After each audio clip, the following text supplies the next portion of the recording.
So what are you working on there? What project? You're there every summer. Do you have it's a dissertation you're working on. Yeah, I'm to the point. I'm working on my dissertation. Okay. I'm working on John 11 through 17. I'm part of a 4-person international team working on the fourth gospel, the Gospel of John. Yes. We're looking at it from the Paschal New Exodus paradigm. Say that one more time. Let me, The Paschal New Exodus paradigm. Okay, Paschal, Passover. The Passover lamb. Yeah. Okay, thinking that, and then the New Exodus. Okay. Yeah, the original book of Exodus. Yeah. The children of Israel coming out of Egypt. Yes. You come to the latter part of the Old Testament, and there's the reflection in terms of the children of Israel coming back from exile in Assyria and Babylon. Yes. So that's what I technically refer to as the second Exodus. Okay, their actual return from exile. Their return from exile, except it's ratcheted up to being something greater than the Exodus from Egypt because there's more diversity coming from more places. Yes. But then you come to the New Testament. Yes. And there are repeated emphases. The book of Exodus is the third most quoted book in the New Testament. Yes, wow. So you have these repeated emphases, but then you have things that are drawn out that help you to understand, wow, they're anticipating a greater Exodus to come. Yeah. And so you go to the final book of the Bible, the book of the Revelation, and here you have, it's not simply people being gathered from Egypt or from Assyria and Babylon, but from every kindred, tribe, and nation. Yeah. That's the glorious Exodus. Yeah. And so that's really, and so you look at, and there have been a number of studies done in terms of the pastoral epistles, Pauline epistles. Okay. The New Exodus theme in those particular corpuses. Yeah, and Mark's Gospel. Yeah. Ricky Watts, correct, has done that. And there have been just a number of works that have been done on Matthew, in Acts, lots of work that has been done there. And now recently, Tom Holland has done a book on Romans, the divine marriage, and he brings out the Exodus theme there. N.T. Wright has done a fair amount of work on it as well. Right. But in his Jesus and the Victory of God. Yep. But working from that, not much had been done on the fourth gospel. Right. He didn't touch the fourth gospel in Jesus and the Victory. No. Yeah, just the synoptics. You're that's right. Correct. So that's where... there's room to be, And there have been 2 dissertations completed and 2 PhDs awarded already for John 1 through 4 and then 5 through 10. And your assignment is 11 to 17? 11 to 17. Okay. Interesting. Okay, so for those not quite familiar with the New Exodus theme, particularly in John, I'm a pastor reading John's Gospel. What am I going to miss if I'm not seeing the New Exodus theme? How important is it?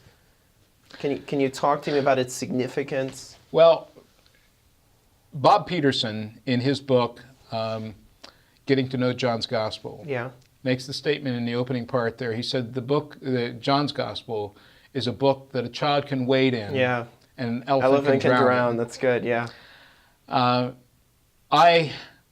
I have to say, I thought I knew a lot about John's Gospel until I got into this. Okay. And I'm here to say I still have an awful lot to learn. Okay. Hope I don't drown. Drown, right. You're no elephant. Yeah. Okay.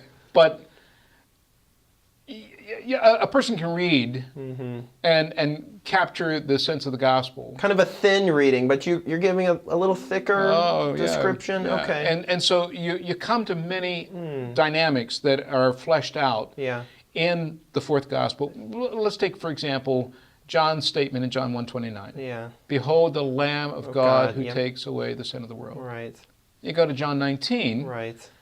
Not one of his bones is broken. And you come and you see, wait, where's that coming from? Right. And you go back and you realize that you're developing themes from the book of Exodus in terms of the Passover. Typology, So there's a lot of that. Runs right throughout. Now, the danger. Okay. And here I'm indebted to Alan Millard, who said, and Peter Williams quoted him, but Alan Millard said, wonderful things in the Bible I see, some there by God's hand and some there by me. Yeah, we're all guilty, right? And so I really try to be careful. I'm trying to be careful in my development. Yeah. And there's a certain caution that is necessary in treatment of the fourth gospel. Right. Ralph Lightfoot, in his commentary in 1956, did a great deal on that. And there were a number of his contemporaries who said, you're seeing it because you're looking for it. Yeah.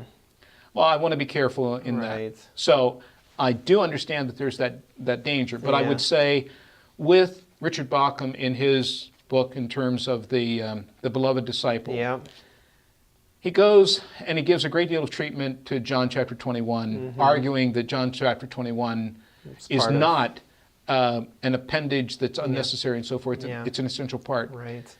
And he argues there that there are a lot of things that he is digging in and pulling out in his own inimitable way. Yeah.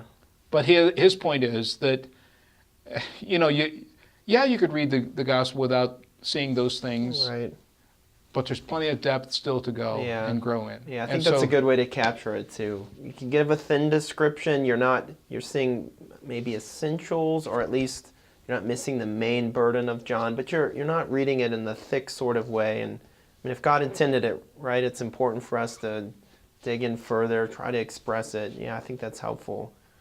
And Dr. McRae used to say to us, this is Alan McRae? Alan McRae. Okay. He was my mentor at Biblical. I see, okay. And he stressed to us, the Bible is an eternal book. Yeah. And there are things that were able to be understood 1,000 years ago far more clearly than they are now. But there are other things that are able to be understood more clearly now than they were 1,000 years ago. New Exodus being one of those things that our contemporary generation is seeing, yes.